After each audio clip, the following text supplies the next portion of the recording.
was recently released from the UFC. You heard from him a couple of months ago on this program. He wanted to be released for quite some time. He has finally been released, and I'm curious to hear what is next for him. We're talking to the former UFC heavyweight champion, Frank Mir, who joins us now on the phone. Frank, are you there?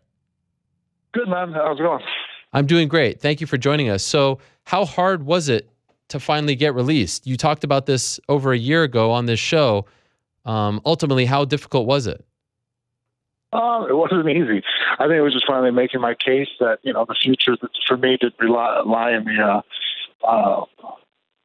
with the UFC anymore at this point.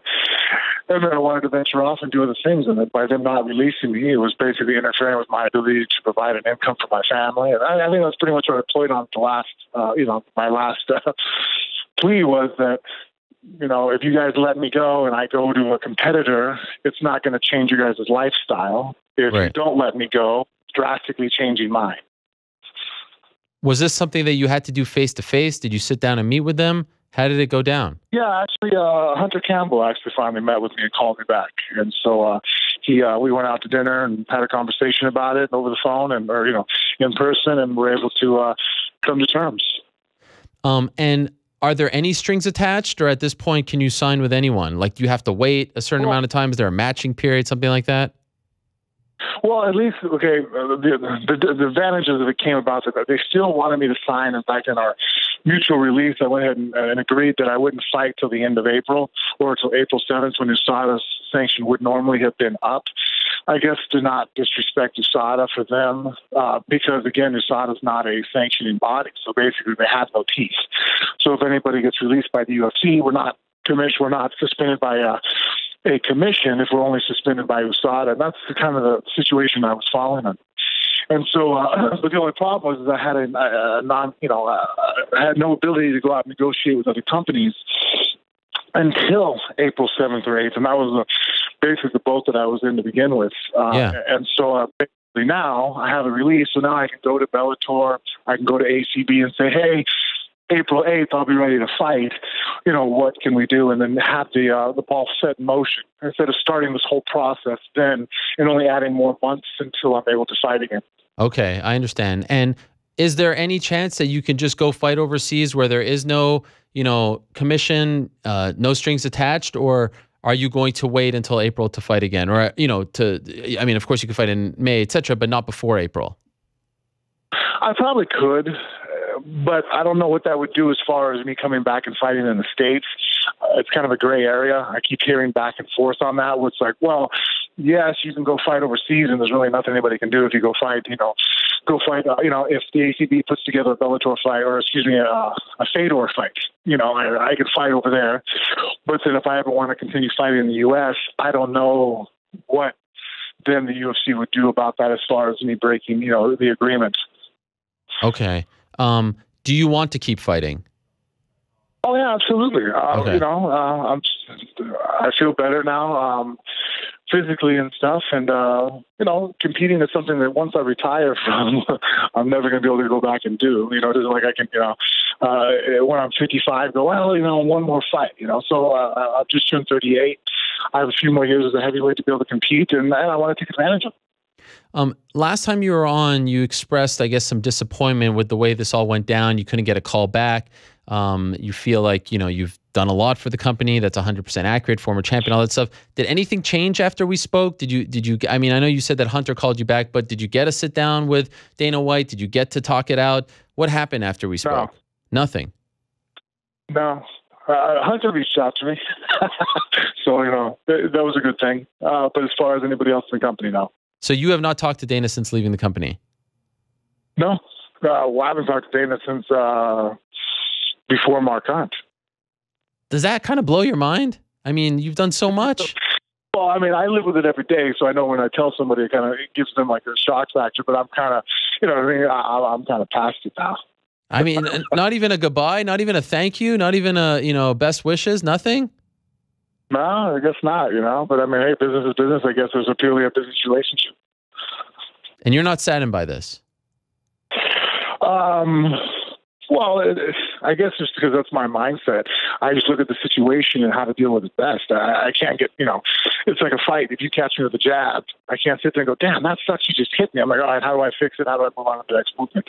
Sure. Are you doing more TV work now? Yeah, I am. Actually, well, I'm finally able to commentate a lot more. I'm doing it about twice a month now. I get to work with the ACB, which is great, man. I'm really breaking down fights, and it's also probably added to my hunger to want to get back in there and compete, because now, sitting down there and being real analytical and breaking down what's going on and what fighter and what they're doing is just really I get to really just be immersed in martial arts.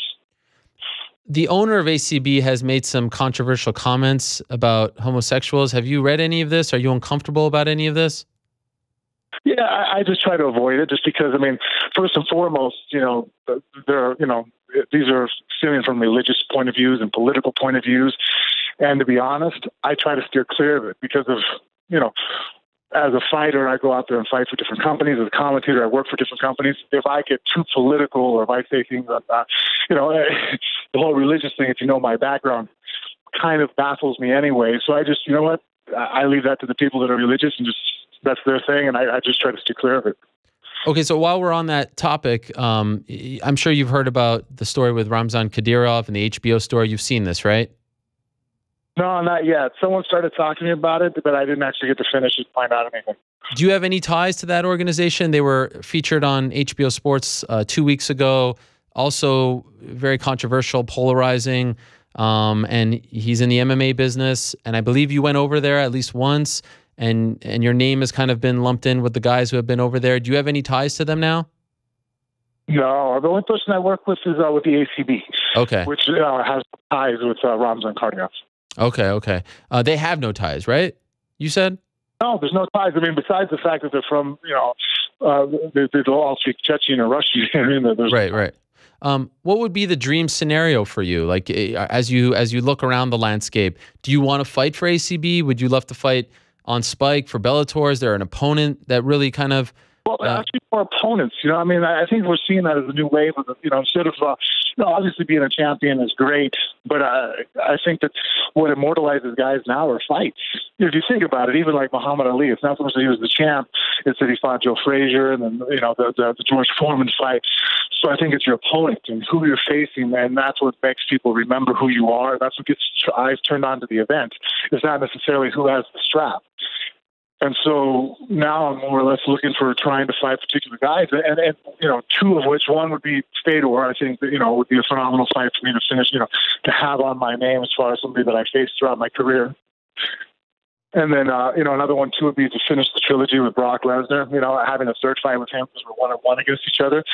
And so that's why going forward, my contract negotiations with different guys, I kind of want to make it to where I'm not just solidified with one company, and they give me the leniency to be able to fight outside, move around, and due to the fact that, Fedor is kind of hard to nail down to one company.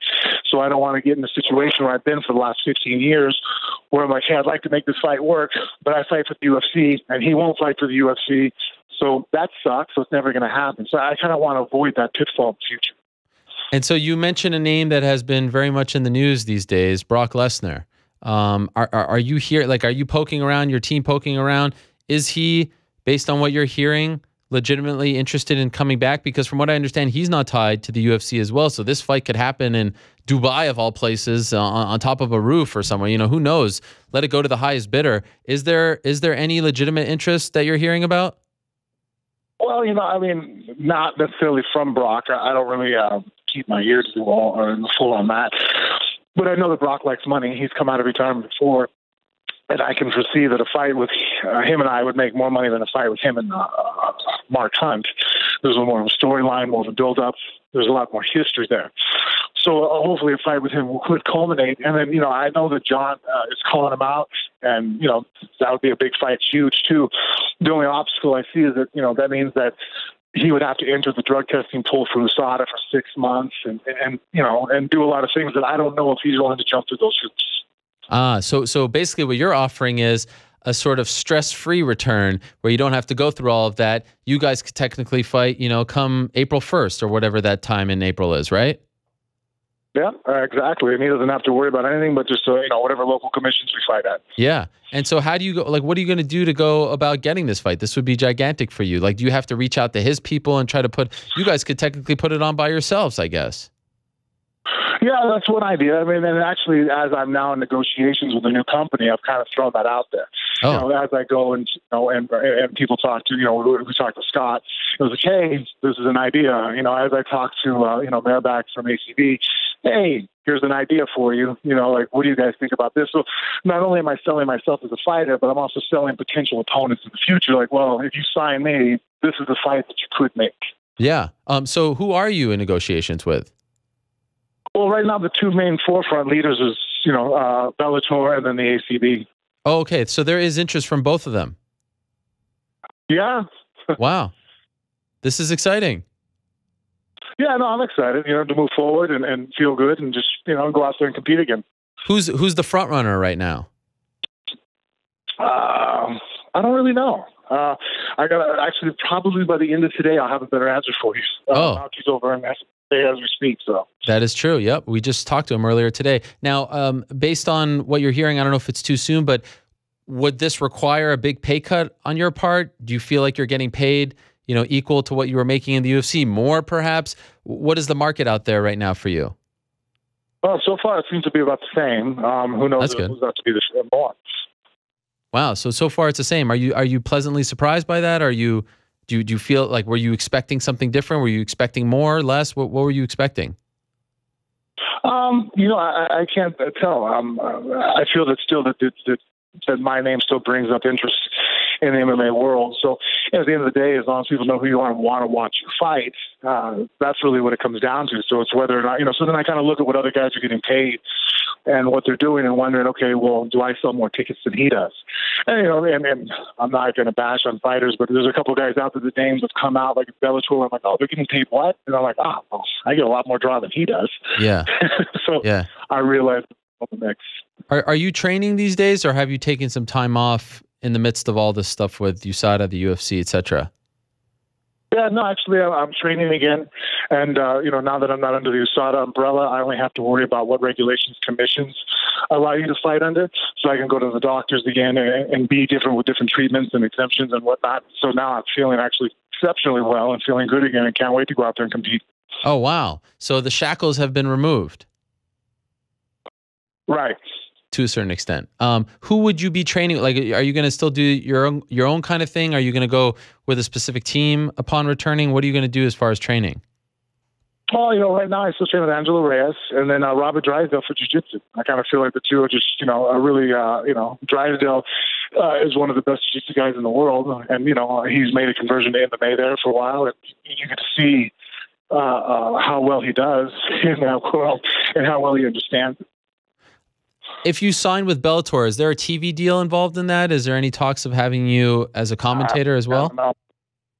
I have put that out there, and I haven't got a resounding yes or no back yet. I think the roster's pretty full. But right now I have a deal with the ACB as far as doing any kind of commentating work until 2018. So. Oh, so you're exclusive to them? Yeah, as far as commentating goes. Yeah, as far as commentating. And do you think that maybe if you sign with Bellator, would they remove you from that, or is that not even an option? I don't know. I mean, I actually really enjoy the ACB. The fights are awesome. The guys are really good fighters. The company treats me exceptionally well. I think they're on the rise.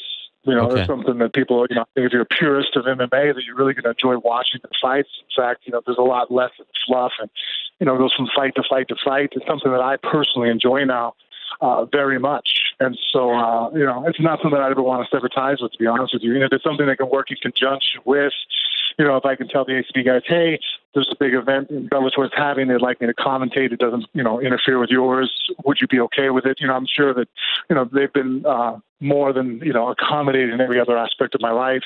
I couldn't imagine saying no. And, if that arose. But as far as being the full-time guy, me and Brian Lacey, I'm very happy to be a part of that company.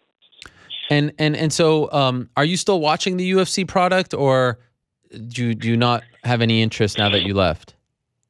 Well, no, I still watch. I still pay attention because also, too, I do my podcast, twice weekly, Phone Booth Fighting with Richard Hunter. So I have to still kind of stay up to date on the fights.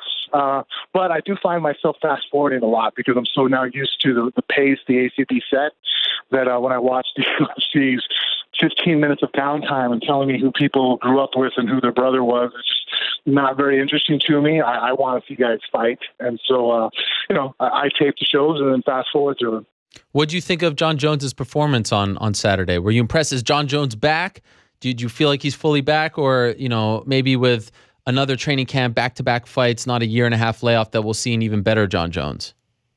Well, I think John's constantly improving. So yes, but not because he didn't have a great performance on Saturday. I think that, in fact, it's funny when people sit there and going, "Oh, Daniel was doing well." I'm like, not the fight I was watching, guys. I was watching one guy throwing haymakers and home run shots, playing checkers essentially, and that was Cormier, who had no development going on. It's like, well, what are you developing for the second, third, and fourth round? Nothing. I'm just trying to make something happen. So he's throwing Hail Marys, hoping something will hit the end zone, and he landed a few shots, but none of them really of any significance. Even one landed so hard that it knocked John's mouthpiece out, but because due to the height difference and where Cormier has to punch up, it didn't even affect John in the least. And John, on the flip side, he was playing chess. He's sitting there going to the body. He must have thrown about 8 significant shots to the body before he landed that head kick. So now you're watching the guy who's playing chess. He's kicking the legs. He's equally distributing his strike to the head, to the body, and to the legs. That's impressive. So he's sitting there not getting flustered by the fact that, Cormier's, the crowd goes ooh and he lands a good shot. He's stuck mentally disciplined to the game plan that him and Jackson and Wink set out. And then finally, you've seen the fruition of that game plan when he finally beating the body so much that the minute he twitched his hip, you've seen Cormier lean over at the waist, tired of getting hit in the body, and now the shin goes to the head. So you're just watching two guys on two different levels. And the thing is that what makes John so impressive is that Daniel Cormier is arguably one of the best fighters in the world, right? He's never even lost a round outside of fighting John. Yeah. But then John Jones goes out there and destroys him. It shows you how good he is. And really, Daniel Cormier is the second best 205er ever to live. And I don't even think that's even a hard argument. No. But then there's John. So, and I feel bad for Daniel. I think that, he just happens to be, if he had been born in any other era, we'd be having conversations about whether he could have beat John and back and forth, two greats, kind of like a Muhammad Ali versus a Mike Tyson, not during the same era, but both great within their times. But now, that's just not the case. And he can't even out-age him. But on the positive note, something that Richard Hunter actually brought up on our show is that if I was Cormier, I wouldn't necessarily retire, knowing that he's hit the glass ceiling. John has been known to shoot himself in the foot. Yes. As great of a fighter as he is. So maybe if Daniel can stay in there, if John ends up, removing himself from the picture, he can go back out and become the champ. That's not John Jones. You know Cormier well. You fought him several years ago. What about the idea? He was undefeated as a heavyweight, and he fought some of the very best. You, Roy Nelson, Josh Barnett, Bigfoot Silva, all in their primes. He goes up to heavyweight. Do you think he can be champion there? I don't think he could beat Stipe. You don't think so? No, I don't. Stipe's hands, his knockouts. Even John's not rushing to fight Stipe. You can hear when John called out, what's his name? Brock Lesnar? Brock, thank you. Yes. That guy. Stylistically, that fight makes sense for John to move up to heavyweight. But when they say fight Stipe, he's like, no. There's a reason why, he's a really good big guy. And Cormier is not a real true heavyweight. He's very technical with the wrestling. So I think when he's able to out-wrestle guys, when I fought him, he was able to really stay in the wrestling range, keep it, pushed up against the cage and able to win decisions that way. I don't think he can go out there and fight Stipe and out-wrestle him the same way. And I don't see him getting past his hands. Who do you think wins, Jones or Lesnar? You know what? It's really going to be an interesting fight because I think obviously Jones is the way better mixed martial artist. But, the one area that we've never seen John fight at is off his back. And I have to assume that Brock is good enough of a wrestler. Obviously he still hasn't. Obviously in his heyday he was a national champion, but now the guy's 40 years old. He doesn't, wrestle to the same extent that he did back, 10 years ago. can he put John on his back? And if he does, can he capitalize on it? So it's interesting. So I think there is an interest to it where it's like, well, I mean, it's not a blowout as far as like, there's something on paper where if I sit there and go, oh shit, Brock, you have no chance. I'm like, well, you could put him on his back, possibly, run a double on him. You know what I mean? Like, if anybody could, I'd have to think maybe Brock could, and that would put John in an area that we really haven't seen John ever fight from. And John beats everyone else. Go ahead. He beats everyone else, you said? Well, I mean, he beats him in every other aspect. Yeah. Striking. In fact, he probably takes, Brock down eventually. John's a really phenomenal wrestler. We see that now. I think people now can finally respect John's wrestling because you see what he's done to Daniel Cormier. Sure. I think John Jones could be a two-weight world champion. Do you? If he can get past Stipe, I think every other heavyweight I can see him beating. Yeah. Stipe is a hard one, and I think Alistair too might be a hard one. Alistair versus John Jones, really? Yeah, that's another one too that could be. I don't know. That's the thing is John would have to put on some size, and and I've hung out with John. He's not a big eater. You know what I mean? Like he just doesn't like food the way I like food. We sit there. I think he has all the. I think he's a dangerous fighter, and I would never ever put him out, but.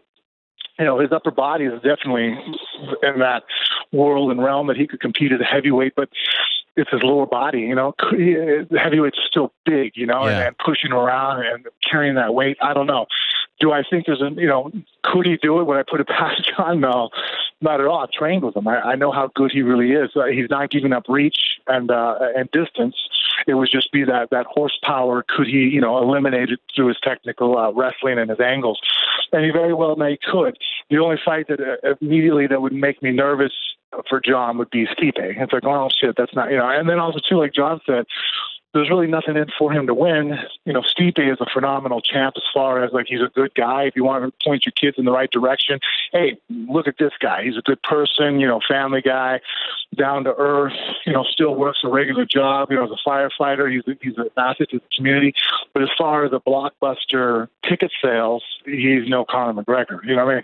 Like, Stipe still he doesn't break into that realm of ticket sales and pay-per-view buys that some other heavyweights in the past have that are not as talented as he is. He just, he has everything except for he's just not that marketing machine that some other people have been. Right. Wow. Such great insight. You should do this for a living, by the way, Frank. You're really good at it. If you want more of Frank Mir, you could check him out on Phone Booth Fighting, phoneboothfighting.com. They're also on iTunes. Great stuff from him and Richard Hunter.